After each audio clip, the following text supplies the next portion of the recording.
శ్రీమాత్రే నమః. అంతరిక్షంలో సునీత విలియమ్స్ గారు చిక్కుకుపోయారు.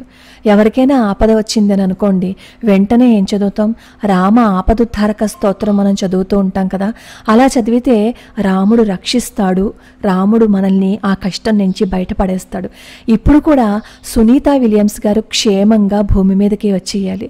సునీత విలియమ్స్ గారు క్షేమంగా భూమి మీదకి వచ్చేయాలని చెప్పి ఈ రోజు నుంచి రామరక్షా స్తోత్రాన్ని చదువుతూ ఆపదామపహత్తారాన్ని వీలైనన్నిసార్లు ఎక్కువగా చెప్పించి ఆవిడ భూమి మీదకి వచ్చేయాలని మనం చేసిన స్తోత్రం యొక్క ఫలితాన్ని ఆవిడకి ధారపోద్దాం. ఇక నుంచి ఎవరు ఏ కష్టంలో ఉన్నారు అని మనకి తెలిసినా వాళ్ళ గురించి మనం రామరక్షా స్తోత్రం చేద్దాం.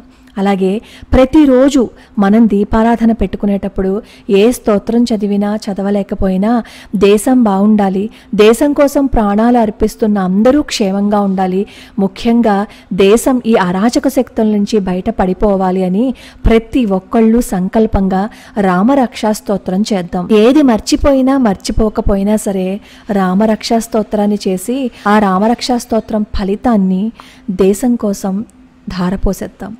ఈ ఒక్క పని మనం చేశాము అని అనుకోండి, మనం భగవంతుడా నాకు ఇది ఇవ్వు అని చెప్పి అడగకపోయినా భగవంతుడు ఇంకొకళ్ళ క్షేమం కోసం నువ్వు చూస్తున్నావు కదా, నీ క్షేమాన్ని నేను చూస్తాను అని మనల్ని చల్లగా చూస్తాడు. కనీసం ఆ స్వార్థం కోసమైనా మనం ఈ రోజు నుంచి మొదలు పెడదాం. నేను కూడా మొదలు పెడతాను, మీ అందరూ కూడా మొదలు పెడతారని మనస్ఫూర్తిగా కోరుకుంటున్నాను. ఇది ఎవరిని బలవంతంగా చేయమని నేను చెప్పటం లేదు. ఎవరికి మనస్ఫూర్తిగా చెయ్యాలి అని అనిపిస్తే అలా చెయ్యండి. ఇంకొకరి కోసం మనం డబ్బులు ఖర్చు పెట్టలేకపోవచ్చు, కానీ ఇంకొకరి కోసం మనం ప్రార్థన చెయ్యొచ్చు కదా. చాలామంది ఇలా దేశ నాయకుల కోసం, ఇలా దేశం కోసం పోరాడే వాళ్ళ కోసం ప్రార్థనలు చేస్తూ ఉంటారు. మన వంతుగా మనం కూడా ప్రయత్నం మొదలు పెడదాం. ఒక రామరక్షా స్తోత్రం మాత్రమే చెయ్యండి అని నేను చెప్పటం లేదు. మీరు ఏదైతే స్తోత్రం మీకు బాగా ఇష్టము అని అనుకుంటారో ఆ స్తోత్రాన్ని ప్రత్యేకంగా దేశం కోసం అనే సంకల్పం చేసుకుని, ఇలా సునీత విలియమ్స్ గారి కోసం అని సంకల్పం చేసుకుని, ఎవరైతే ఆపదలో ఉన్నారో వాళ్ళందరికీ నేను ఇది ధారపోస్తున్నానని చెప్పి సంకల్పం చేసుకుని ఏదైనా ఒక స్తోత్రాన్ని మీరు పారాయణం చేయటం మొదలుపెట్టండి. మన కోసం మనం బ్రతకటం గొప్ప కాదు, పక్క వాళ్ళ కోసం బ్రతకటం చాలా సంతృప్తినిస్తుంది.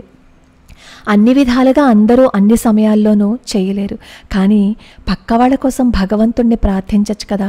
అలా అంటే అంటారు, లోకా సమస్త సుఖినో భవంతు అని అనుకుంటున్నాం కదా అని. అది అందరూ అనుకుంటారు, అందరూ బాగుండాలని కూడా అనుకుంటారు. అందరూ బాగుండాలి అని అనుకుంటూనే మనం కూడా బాగుండాలి అని అనుకుంటూనే మనకి ఏదైనా కష్టం వచ్చినప్పుడు ఒక స్తోత్రాన్ని పారాయణం చేయమా? అలాగే ఖచ్చితంగా ఒక స్తోత్రాన్ని దేశం కోసం చెయ్యాలి, దేశం కోసం మనం ధారపోయాలి అనే నిర్ణయాన్ని తీసుకుందాం. ఎవరికైనా మనస్ఫూర్తిగా ఇష్టమైతే వాళ్ళు మాత్రం చెయ్యొచ్చు. లోకా సమస్త సుఖినో భవంతు, సర్వే జనా సుఖినో భవంతు.